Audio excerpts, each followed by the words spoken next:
In the crisp morning light, a crowded city bus crawled through rush hour traffic, carrying its usual mix of commuters, some headed to work, others starting their daily routines. Among them sat a respected civil rights attorney, though no one on the bus recognized him in his casual attire.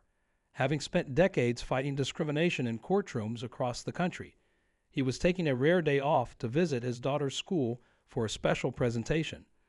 The gentle hum of the bus engine mixed with the soft murmur of passengers, most lost in their phones or thoughts.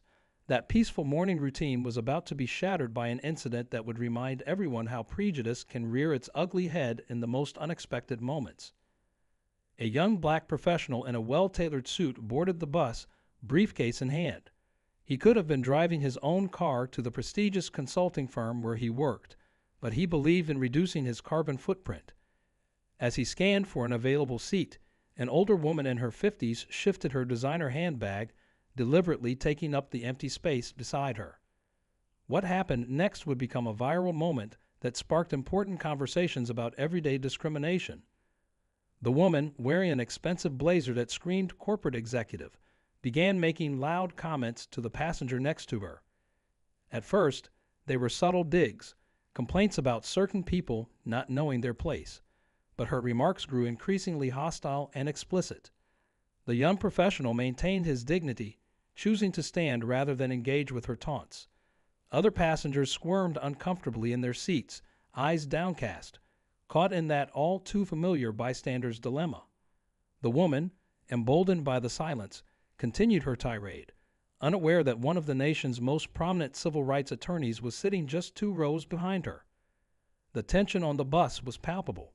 Some passengers nervously glanced at their phones, others fidgeted with their belongings, but no one dared to speak up. The attorney observed everything, his years of courtroom experience letting him read the subtle dynamics at play. He'd seen this scene unfold countless times before: the casual cruelty, the silent witnesses, the victim forced to endure with quiet dignity. As the bus approached the next stop, the woman's voice grew louder, her comments becoming more offensive by the minute. She clearly wanted an audience for her performance, but she had no idea that her biggest audience member was about to turn this into a powerful lesson about consequences and human dignity. The attorney reached for his phone, his fingers hovering over the record button. In his mind, he wasn't just witnessing another act of racism. He was observing a teachable moment that could open eyes and change hearts. Years of fighting discrimination had taught him that sometimes the most powerful way to combat prejudice was to simply hold up a mirror to it. Just as the woman launched into another offensive comment, the attorney cleared his throat. The sound cut through the tense atmosphere like a knife, causing several passengers to turn their heads. What happened next would not only change the course of that morning bus ride, but would also spark a conversation that would reach far beyond those city streets. The woman, still unaware of who was sitting behind her, was about to learn a powerful lesson about judgment, respect, and the consequences of letting prejudice speak louder than human decency. As the attorney began to speak, the other passengers held their breath, knowing they were about to witness something extraordinary. "Excuse me, ma'am," the attorney's deep, measured voice cut through the tension. "I couldn't help but overhear your comments." He spoke with the calm authority that had become his trademark in countless courtrooms. The woman turned, her expression shifting from smugness to uncertainty as she met his steady gaze. The young professional, still standing, watched the scene unfold with quiet interest. The attorney rose from his seat, his presence commanding attention without being threatening. He adjusted his glasses, a habit from years of preparing to address juries, and continued speaking in a tone that was firm yet remarkably gentle. "I've spent the last 30 years representing people who faced discrimination," he explained, his words carrying to every corner of the now silent bus. "And I've noticed something interesting. Often, the loudest voices of prejudice come from those who've never taken the time to know the people they're judging." Other passengers began to sit up straighter, phones lowering as they realized they were witnessing something significant. The woman's face flushed, but whether from embarrassment or anger wasn't clear. She opened her mouth to speak, but the attorney raised his hand slightly, the same gesture he used to quiet hostile witnesses. "Before you respond," he continued, "I'd like to share something with you. The young man you've been directing your comments at. Did you know that people like him are responsible for creating thousands of jobs in our city? The attorney gestured toward the young professional, who stood a little taller. Every day, bright young professionals choose public transportation not because they have to, but because they care about our community's future. The bus hit a small bump, and several passengers shifted in their seats. The woman clutched her designer handbag tighter, her knuckles whitening. The attorney noticed this detail. He'd always been good at reading body language, a skill that had served him well in his career. "I'm heading to speak at my daughter's school today," he shared, his voice softening. "The topic is building bridges in our community. I'd love to include this moment as an example, but I'm hoping it can be an example of how we can learn and grow, rather than one of persistent prejudice." By now, several passengers had pulled out their phones, sensing they were witnessing something worthy of recording. The woman's face had lost its haughty expression, replaced by something that looked like dawning recognition. Perhaps she was finally realizing who was addressing her, or maybe she was just beginning to understand the weight of her actions. The young professional shifted his weight, briefcase still in hand, watching the scene with dignified interest. He hadn't said a word throughout the entire exchange, but his presence spoke volumes. The attorney glanced at him with a subtle nod of acknowledgement before turning back to the woman. "You know," the attorney continued, reaching into his briefcase, "I happen to have some materials with me about community dialogue and understanding. I'd be happy to share them with you." He paused, allowing his words to sink in. Sometimes, the most powerful changes start with a simple conversation on a bus. The tension on the bus had transformed from uncomfortable to electric. Other passengers were now fully engaged, witnessing what felt like a pivotal moment in their community's story. The woman's response would determine not just the next few minutes, but potentially the conversations that would ripple out from this moment. As the bus approached another stop, the attorney remained standing, his materials in hand. The woman sat frozen in her seat, faced with a choice that would define her in the eyes of everyone present. The young professional watched intently, his expression unreadable, as the next chapter of this unexpected morning drama was about to unfold. The woman's hands trembled slightly as she looked at the materials the attorney held out. The entire bus seemed to hold its breath, waiting for her response. Time stretched like molasses as she glanced between the attorney's calm face and the young professional, who remained standing with quiet dignity. Finally, she spoke, her voice wavering between defiance and uncertainty. I don't need any materials. You don't understand. Things were different in my day." The words hung in the air, heavy with decades of ingrained prejudice. Several passengers shook their heads, and someone near the back of the bus let out an audible sigh. The attorney's expression remained unchanged, but something flickered in his eyes, a determination born from years of confronting similar resistance. He reached into his briefcase again, this time pulling out a worn photograph. "You mentioned your day," he said, his voice carrying a weight that demanded attention. "Let me share something about mine." The photograph showed a much younger version of himself, standing outside a courthouse in the pouring rain. His suit was soaked, but his smile was triumphant. The woman leaned forward despite herself, curiosity temporarily overwhelming her prejudice. "This was taken after my first major civil rights case," he explained. "I represented a group of professionals who were denied promotions simply because of the color of their skin. One of them was my father. The bus hit another bump, but nobody seemed to notice. Every ear was tuned to his words." The young professional shifted slightly, his eyes fixed on the photograph. The attorney continued, "The company's defense used many of the same phrases I heard from you today. Things were different back then. Certain people should know their place. Would you like to know what happened to that company?" Before he could continue, the bus screeched to an unexpected halt. A new passenger tried to board, but the driver, equally invested in the unfolding drama, waved them to wait. This was too important to interrupt. The woman's face had lost all its color now. She kept glancing at her designer handbag, then at her own reflection in the window, as if seeing herself for the first time. The young professional took a small step forward, and for a moment, it seemed he might finally speak. The attorney held up the photograph so everyone could see it clearly. This case changed not just lives, but an entire industry, he said. And do you know what the most powerful moment was? He paused, making eye contact with every passenger within view. It wasn't the verdict. It was when the company's CEO stood up in that courtroom and said something that I'll never forget.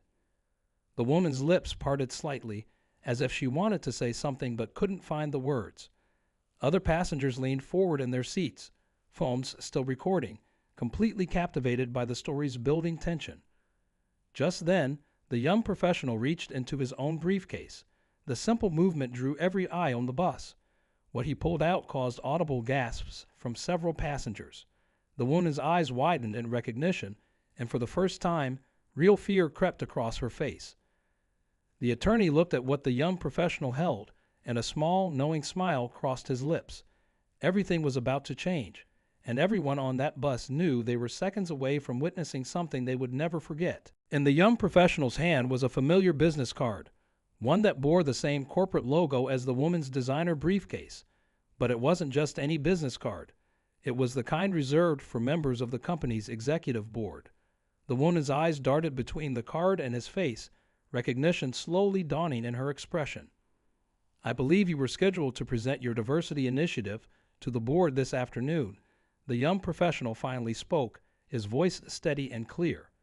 As the newly appointed chief of operations, I was looking forward to hearing your thoughts on creating an inclusive workplace environment. The irony of the situation hung heavy in the air, causing several passengers to exchange meaningful glances.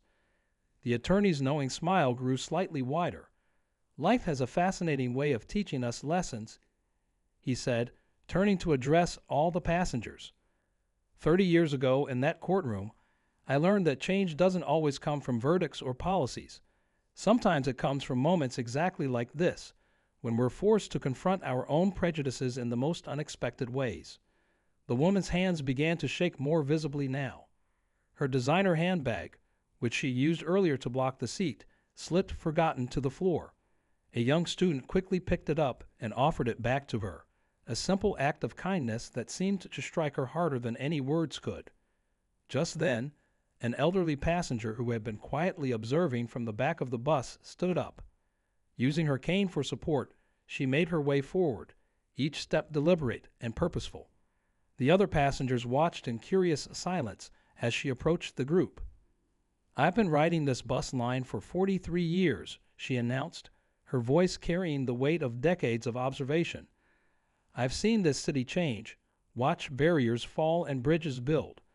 But I've also seen how easily we can slip backward." She turned to face the woman directly. "The question isn't about who you were when you got on this bus. It's about who you'll choose to be when you step off it." The young professional placed his business card back in his briefcase, but not before everyone had seen the title under his name, the position the woman had been pursuing for the past year. The attorney watched this revelation unfold, years of courtroom experience telling him that sometimes the most powerful verdicts aren't delivered by judges. Suddenly, the bus driver's voice crackled over the intercom, announcing they were approaching the company's corporate headquarters. The woman gathered her belongings with trembling hands, knowing she would have to exit the bus and walk into that building, facing not only the consequences of her actions, but also her own reflection in every glass window and polished surface. The attorney reached once more into his briefcase, pulling out something that made the young professional's eyes widen in disbelief. The other passengers craned their necks to see what new twist this morning's drama would reveal, while the woman froze in place, realizing this story was far from over. From his briefcase, the attorney pulled out a familiar-looking report, the company's latest diversity and inclusion proposal, the very same document the woman had spent months preparing for today's board meeting. "I was asked to review this last week," he said quietly. "The ideas in here about creating opportunities and breaking down barriers, they're quite powerful." The woman's face crumbled as realization hit her. Her own words about equality and inclusion, carefully crafted for the boardroom, stood in stark contrast to her actions on the bus. The young professional stepped forward, finally taking the seat next to her that she had so adamantly blocked earlier. "The board meeting starts in 20 minutes, he said, his voice carrying no trace of anger or revenge. "We all have choices to make. I choose to believe that what I witnessed today was not your finest moment, but rather a chance for real change. He extended his hand to her, an offer of professional courtesy that brought tears to her eyes. The elderly woman with the cane nodded approvingly. In all my years riding this bus, she said, I've seen hatred turn to understanding, fear turn to friendship, but only when people are brave enough to face their own reflections. The other passengers murmured in agreement, their phones now lowered, more invested in the human moment unfolding before them. The attorney checked his watch. He still had time before his daughter's school presentation. You know, he said, I was planning to talk to the students about how change happens in big moments and small ones, about how sometimes the most powerful transformations begin with a simple bus ride. He placed the diversity proposal on the seat between the woman and the young professional. Tears streaming down her face, the woman finally found her voice. I'd spent 6 months writing about breaking down barriers, she whispered, while building them myself. I don't know how to fix this. The bus slowed as it approached the corporate building, its windows reflecting the morning sun. The young professional picked up the proposal. Maybe we start by turning these words into actions, he said. The presentation isn't just about statistics and policies. It's about moments like this, real moments of understanding and change. He stood up as the bus came to a stop, offering his hand again to help her up. Just then, the attorney's phone buzzed. He glanced at it and smiled. It seems my daughter's school is interested in having some corporate speakers talk about community building, he said. Sometimes the hardest lessons become our greatest teaching moments. As the woman and the young professional stepped off the bus together, the elderly woman called out one last time. Remember, she said, true change isn't just about policies written on paper. It's about the choices we make when we think no one important is watching. The attorney gathered his materials, knowing he now had an even more powerful story to share with the students. As the bus pulled away from the corporate headquarters, passengers watched through the windows as the unlikely pair walked toward the building's entrance, their shadows merging in the morning sun, a living testament to the power of confronting our prejudices and choosing to change. The story of that morning's bus ride would be shared countless times, but its real impact wasn't in the viral videos or social media posts. It was in the quiet transformation that began when one woman learned that the very changes she advocated on paper had to first take root in her own heart. 3 months later, the attorney stood in front of a packed auditorium at his daughter's school. But he wasn't alone on stage.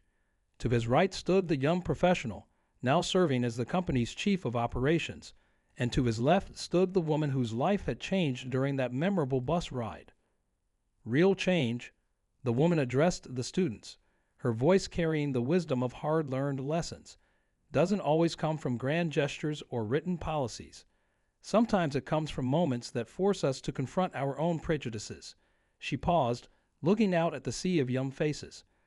I thought I understood diversity because I wrote about it, but understanding only truly begins when we open our hearts to it.